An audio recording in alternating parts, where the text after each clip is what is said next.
My husband and I always wanted our son to be adventurous. We wanted to watch him grow up asking questions about everything, seeking out answers, and looking for adventure. It seems like whenever parents have a deep desire for how they want their children to be, their children instinctively know and go the complete opposite direction. As Sam grew up, he became very introverted and would actively ask when it was time for bed. He loved to sleep, and our doctor gave a lot of explanations. All the illnesses had been checked and crossed out before he said, "I think he just likes to get away from reality. He likes his dreams more than he enjoys life." This was at the age of 8. This actually depressed us as parents. What could be so wrong, so uninteresting about his life that he would come home and just sleep? The doctor recommended that we plan family activities that were geared towards him as a way to engage him in life. Give him something to be excited about after school. So, for our very first trip, we decided we would go on a hike. The mountains were about an hour away, and we considered this a mild introduction to our new family habit.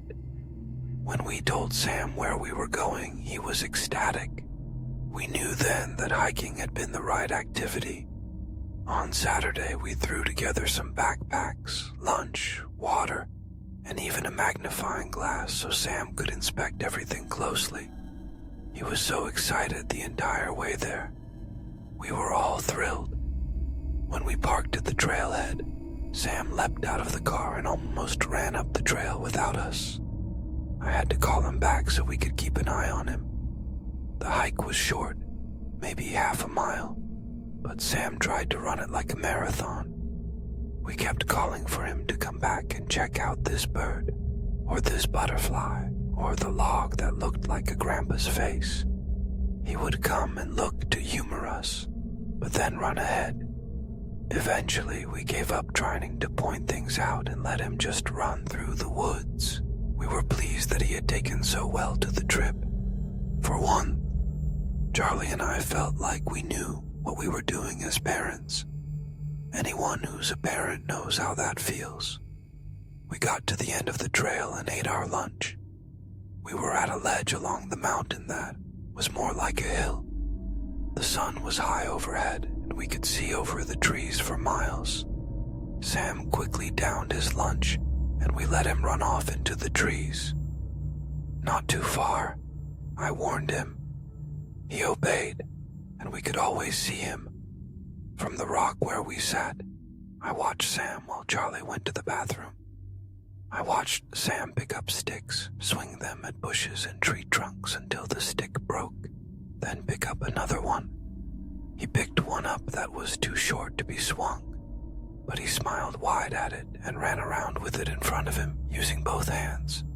Finally, he ran over to me and said, "Mom, feel this stick. It feels so cool." "Oh yeah," I grinned, taking the stick from him. It was in the shape of a Y, and when I grabbed one of the sides of the Y, it was perfectly smooth. It looked like someone had taken a knife and whittled a bigger branch down into this smooth, slingshot-shaped stick. The two sides of the Y were curved, almost like bicycle handlebars. "That's very smooth," I said to encourage him. He looked at me funny, then ran back into the woods to keep playing. We packed up lunch, stuffed everything back in the backpacks, and announced that we were ready to hike back. Sam came back without a fuss, and we began walking down the trail. Instead of running ahead, Sam lagged behind, still clutching the Y stick. He held it in front of him with both hands as before, and was swinging it around slowly, as if it were a magnifying glass and he were searching for something. "Come on, Sam," Charlie encouraged gently when he stood in one place for too long. We both had to stop because he had fallen so far behind. He was pointing his stick into the trees, arms outstretched. He kept looking from the stick to the trees, as if trying to line something up. We both waited patiently for a few seconds, but the heat was getting to us, and we were ready for an air-conditioned car. "Sam, honey, let's go," I called. "Okay," he called back, but didn't move. Charlie sighed and walked back to him. He put his hands on both of Sam's shoulders and guided him down the trail. The whole time, Sam kept both hands firmly on the stick and tried his best to point it back towards the trees where he'd been looking. He didn't point it towards where he had been standing, I noticed later, but at a spot past the trail and into the trees, always at one position. Charlie finally got him to where I was, and we kept walking.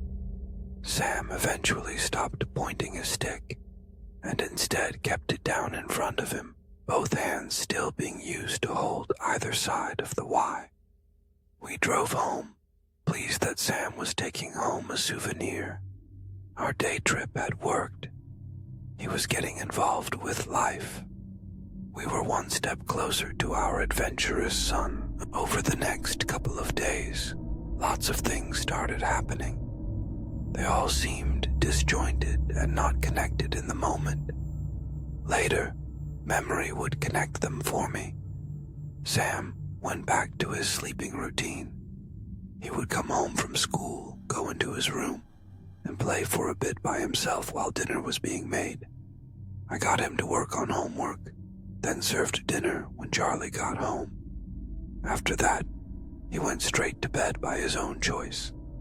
This wasn't abnormal for him, so I wasn't any more concerned than usual. A few nights after we got home, I noticed that Sam's bedroom light was on even though he'd gone to bed hours ago. His door was closed, so I went to go and turn off his light for him. I figured he might have left it on when he fell asleep or something. The second I opened the door, Sam leapt off the floor and jumped into bed, like he knew he was in trouble. It was only 7 in the evening. I wasn't about to yell at him for not going to bed when he said he was. His rapid jump into bed had me worried, though. "Sam, what's up?" "Nothing," he said in that kiddish tone that screams, "I didn't do anything." I looked around the room and saw what I always saw. His toys were out and lined up in some game he must have been playing. Nothing was out of place or irregular. "You jumped up as soon as I came in. Anything wrong?" "No." "Okay," I said slowly, unsure of what else to say. He looked at me with untold terror in his eyes. "Are you sure nothing is wrong?" I pressed. "I can hang out with you for a bit if you want." He stared right through me, his eyes wide. It took him a few seconds to reply. "No, Mother, I'm going to bed now. Can you turn out the light?" I blinked. He's never called me Mother in his life. I should have pushed myself in and sat on his bed and talked until he admitted what was wrong. But I didn't. Charlie called my name, and it distracted me. I wished him a good night, turned off the light, and shut the door. Talking later on with Charlie about it, Charlie thought that maybe he had discovered masturbation, even at his young age. When you rub around on the floor the right way, it just happens, Charlie told me. Apparently, that was how he had discovered it. So I chalked the situation up to that. Sam also kept carrying that Y-stick around everywhere. He always kept it within reach. During dinner, he kept it on the table. When I told him that sticks don't belong on the dining room table, he kept it on his chair next to him. He took it to bed and kept it next to his head. He even took it to school. I tried fighting him on it once, but he claimed he was taking it to show and tell. I was about to insist that he leave it home, but he looked like he might cry if I came down firm. So I let him on the condition that if his teacher mentioned it to me, that I'd make him leave it home. He agreed. One day, Charlie was taking out the garbage and the bag caught on the door jamb. The contents of the bag spilled all over the floor, and he quietly cursed and went to get another bag. That was when he found about 20 of Sam's toys in the trash. They varied from stuffed animals to action figures. Confused, Charlie asked me if I had thrown them away or was punishing Sam for something. I told him no and was equally puzzled. Sam, for some unknown reason, had been throwing his own toys away. Together after dinner, we sat down with Sam at the table to ask about the toys. We saw it as a cry for help. They were selected, he said in response. They weren't doing a good enough job, so they were fired. Their time was up. Charlie told Sam that we don't throw toys away because they cost money, and we don't waste things. Sam nodded, but I saw his hands clutch the sides of the Y-stick tightly under the table. He was stressing. Something was going on. We ended the conversation on a light note, and Sam understood why we were upset. He promised not to throw away any more toys, and ran off to bed. I just remember thinking how strange the sentence was. Their time was up. That was an adult's line, not something you hear from kids. Sam's school sent an email to all the parents about 2 weeks after our hiking trip. The principal pleaded with parents to not let their children come to school if their child was sick, as there was a very serious flu going around the school. He even admitted that 5 teachers and 30 students had been sick over the last week alone. I showed it to Charlie, but he didn't find it as weird as I did. Hand sanitizer breeds superbugs, he shrugged. Just tell Sam to wash his hands more often. The final straw for me came a few nights later. It was a Wednesday night when I woke up for no reason. Charlie was snoring next to me, but in a lull between snores, I heard a whisper. Fear seized my throat, and I lifted my head off the pillow slowly to peer at the bedroom door. Someone moved in the dark, stumbling along. Someone small and short. Sam. Irritated, I got up and walked to the doorway. Skip away, as if he were crossing a field of spiders and was desperate not to get any on his shoes. Sam, I whispered, walking out after him. I turned the corner into the family room, but he wasn't there. I heard bare feet race across the kitchen floor, and that made me angry. The little shit was hiding from me. I walked through the family room and noticed that the clock on the wall was way louder than usual. Or maybe I was hypersensitive because I was exhausted. When I entered the kitchen, Sam was facing me. He stood next to the fridge, and the small LEDs on it lit up his expression. He was terrified, and his little Y-stick was pointed right at me. Sam, I hissed in annoyance. It's late. Go back to bed.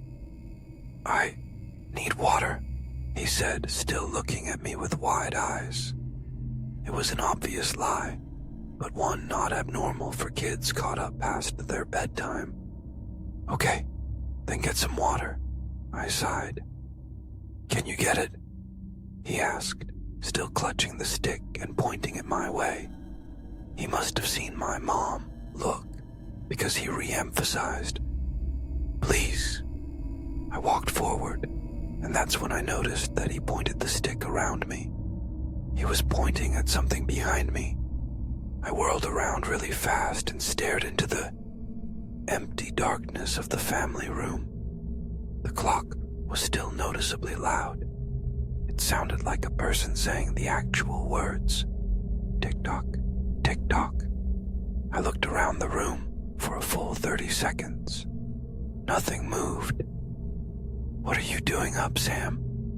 I asked, turning back to face him. He looked at me with real, true terror in his eyes. The stick was shaking in his hand. Sam, I hissed, snapping a little bit. It's not time yet, he stuttered, barely glancing at me. His gaze was transfixed beyond me. I'm not ready yet.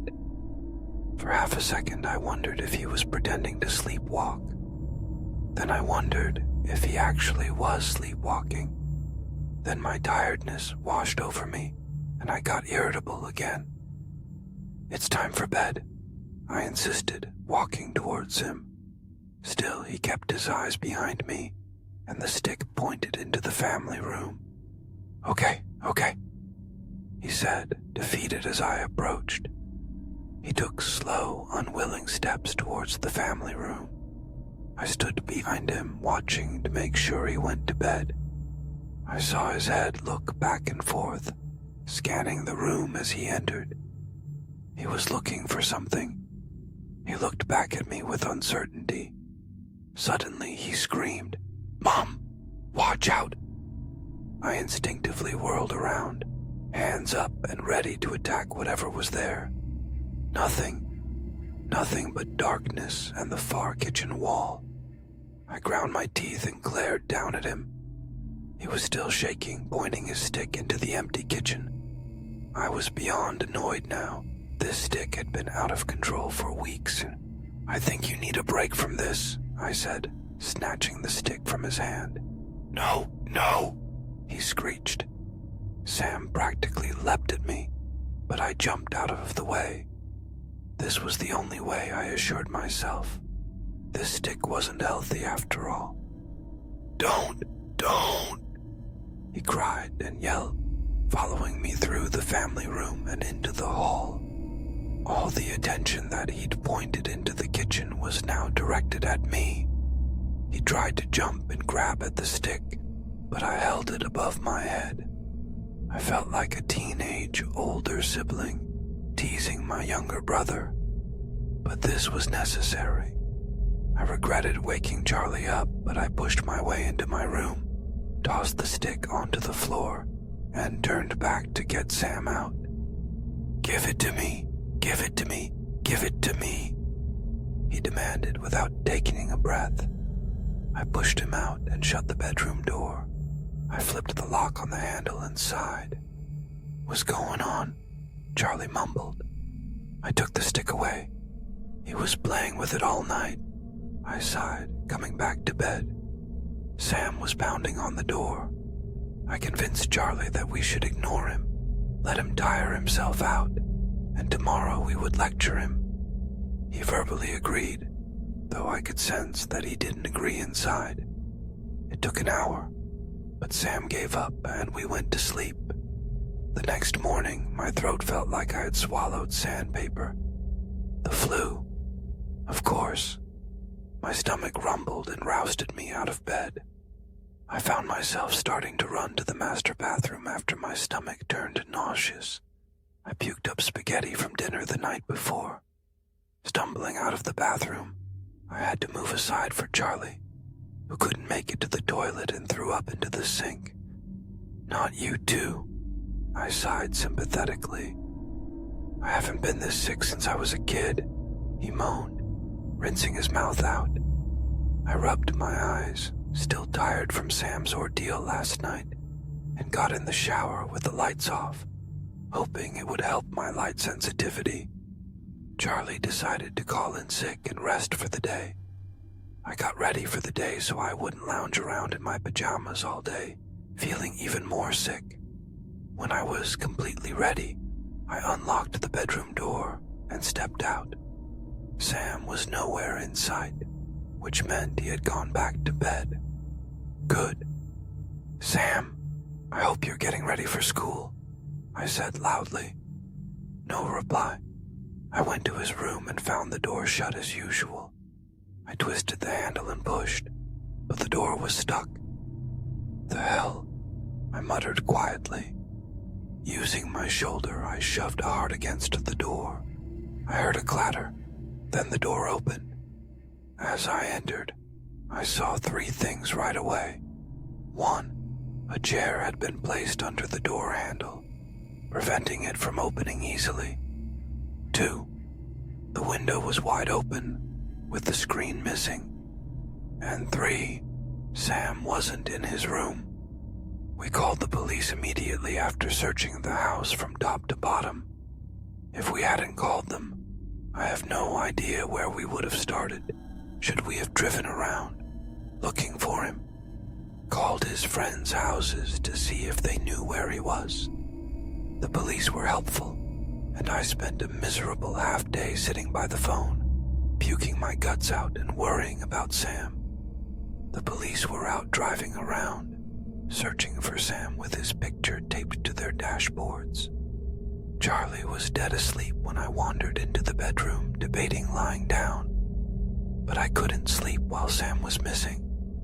The sickness would let me, of course, but the guilt of falling asleep while this was going on was too much.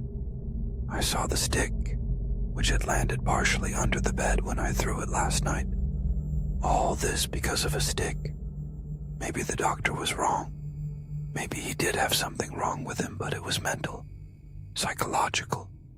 Maybe instead of a doctor, we should take him to a psychologist. In an attempt to stay awake, I decided to search the house for the 15th time. This time, I carried the stick with me. "Sam," I said, loud enough to be heard while I walked through the family room, kitchen, and to the stairs. Maybe he was hiding in the storage room downstairs. Maybe behind a few boxes. "Sam," I said again, "I have your stick. I'm sorry I took it. Please come out. Mommy is really worried. You aren't in trouble." I descended the stairs, and halfway down I thought I heard him reply.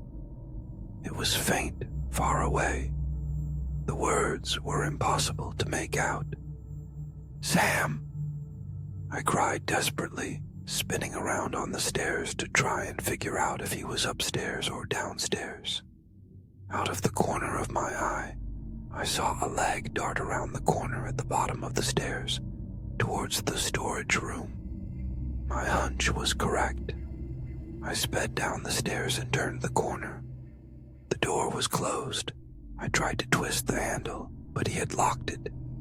"Sam, honey, open the door, please," I pleaded, while reaching for the key at the top of the door frame. When he didn't unlock the door, I stuck the key in and twisted. The door popped open to reveal our pitch-black storage room. The room was in the middle of the house and had no windows. It contained our water heater and the control system for the heat and AC.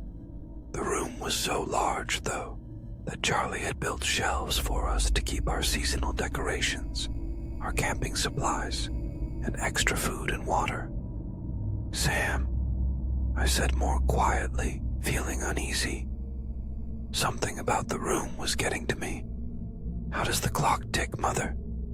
Sam said from somewhere in the room. I froze. The word "mother" made the hair on the back of my neck stand up. Something's not right. Something's not right. Sam, come on out now," I stuttered. Light spilled in from the doorway, but it didn't illuminate enough of the room for me to search. I slowly stepped toward the center of the room, where a string hung down from a single bulb in the ceiling. With one hand, I kept a hold of the stick. With the other, I reached out to search for the string. I couldn't see it, but I knew it was there somewhere.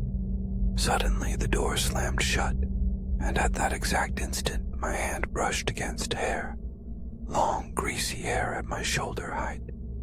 Sam wasn't that tall. The hair was tangled and long. I yelped and jumped back, startled by the door and the hair simultaneously. Sam giggled. "Do you know how the clock ticks?" It came from my left, along the wall. The hair had been to my right. What else was in here with us? I was paralyzed. I couldn't see a damn thing. My phone was upstairs, so I couldn't use that as a flashlight. The ceiling light was somewhere in front of me, and the door was somewhere behind me. Every time I started to reach out, I remembered touching the greasy hair and recoiled. "Charlie!" I called upward, hoping he could hear me, hoping he was awake. Tick-tock, tick-tock, Sam said again. My brain instantly remembered the sound the clock had made the night before. It was the same voice. Faintly a voice, and faintly background noise at the same time. Sam, my voice hoarsely whispered. I had to throw up again. I swallowed bile and felt one more time for the string. It brushed my hand and I jumped back before realizing that I was feeling string, not greasy hair. Resolutely, I launched my hand out and grabbed at the string. It swung into my hand and I yanked on it hard. The single bulb buzzed to life and something moved to my right. I screamed at the top of my lungs when I saw white and black.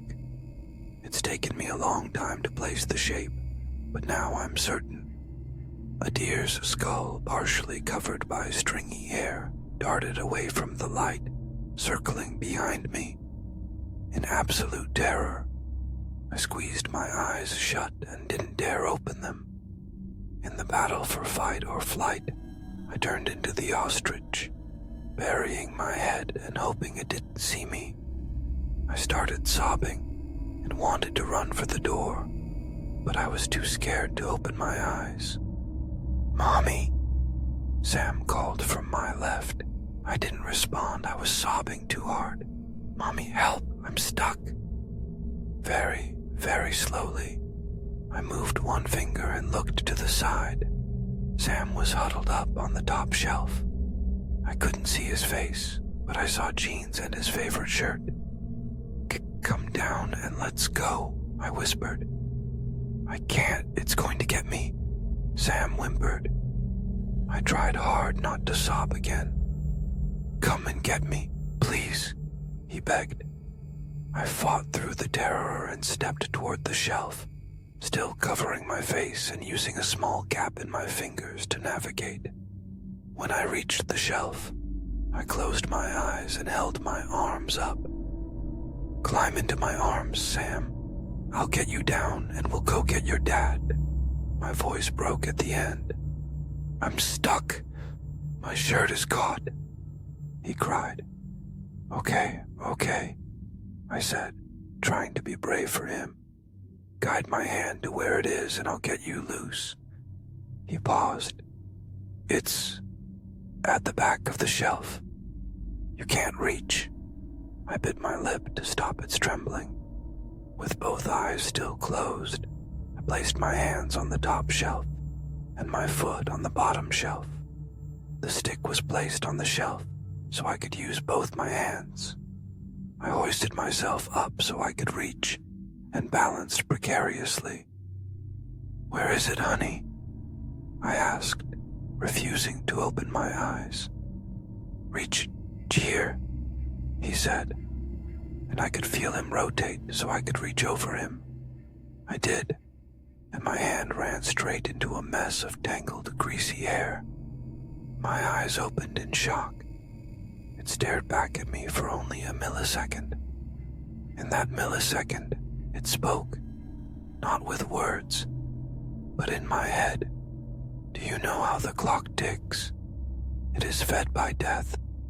The shelf under my feet collapsed, and as I fell, my hands pulled the shelf until it toppled over, coming down on top of me.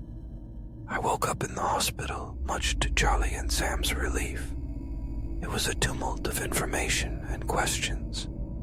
They asked why I was down there, and instead of sounding insane, I said that I'd been searching for Sam again just in case.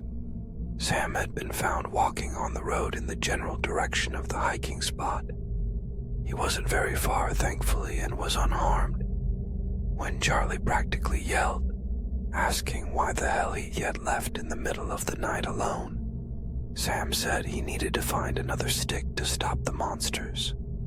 The police were, of course, recommending that he talk to a psychologist. They'd overheard the conversation. Charlie didn't wake up until the police were at our door, with Sam in hand. That was about an hour after the shelf had collapsed on me. Sam and Charlie had gone looking for me in the house and found me under the collapsed shelving. The police had been right there, thankfully, and I was rushed off to the hospital. Some of my ribs were broken, and so was my left leg. The shelf that had collapsed on me had held our camping tent, the fake Christmas tree, and a few other half-empty boxes. I was lucky that it wasn't the food storage shelving. The door was locked when they got to it, and the key wasn't in the lock, so they had to break it down. The second Sam saw the scene, he apparently stood over me in a protective stance, looking all around. Charlie left to get the police before they left upstairs. A couple of days after I got released from the hospital, and after Charlie had recovered from a flu that knocked him off his feet, I got to talk to Sam. I asked him outright what had been going on. It took a few minutes of him denying that anything was wrong. I saw the monster, I admitted, which a parent really shouldn't do to their child. "You did?" he asked incredulously. I nodded. "You and Dad never saw them before. When did you see them?" "Them?" I asked nervously. Sam told me what had been happening for the last few weeks. He had stumbled upon the stick by literally tripping over it. It had spoken to him, and he took it to play with it. Whenever he had the stick, he could see the monsters. They were scary, but they stayed away when I pointed the stick at them, he said. A few of them had followed us home, walking alongside us on the trail. They came into the house at night and snuck around. They came into Sam's room, our room, everywhere. They told me that someone had to die. They told me that you had to die. So, he offered the monsters toy sacrifices to satiate their hunger. But they were unsatisfied. Whenever I didn't have the stick, I could feel them try to grab me, but they stayed away whenever I had the stick. They kept telling me that your time was up. Whose time? Yours, Mommy. They sat with him at night and changed TikTok at him. They tried to convince him to put the stick down. They offered him candy that the big blurry man pulled out of thin air. At school, they followed him and said they would hurt people until he put away the stick. 5 teachers and 30 students got the flu while they threatened that. He held on to the stick as often as he could and patrolled the house at night to keep them out of my room. That was until I took the stick. Apparently, he had grabbed the stick from a skeleton in the woods. It looked like an animal skeleton. He had seen another one just like it when he got the first one, so he was going to go back and get the second one, so the monsters would stop smiling. One had followed him on the streets, he said, but now they were all gone, and after looking through the mess of the collapsed shelving, so was the stick. Sam told his psychologist about our conversation. His psychologist told me very angrily that I should not have admitted anything like that because it fed into his delusions. He was being looked at for possible schizophrenia. I'm thinking I should be tested too. How else do I explain everything that happened? One detail stands out that I can't explain. I had unlocked the door to the storage room and left the key in the handle. So why was the key found dangling from the light bulb string?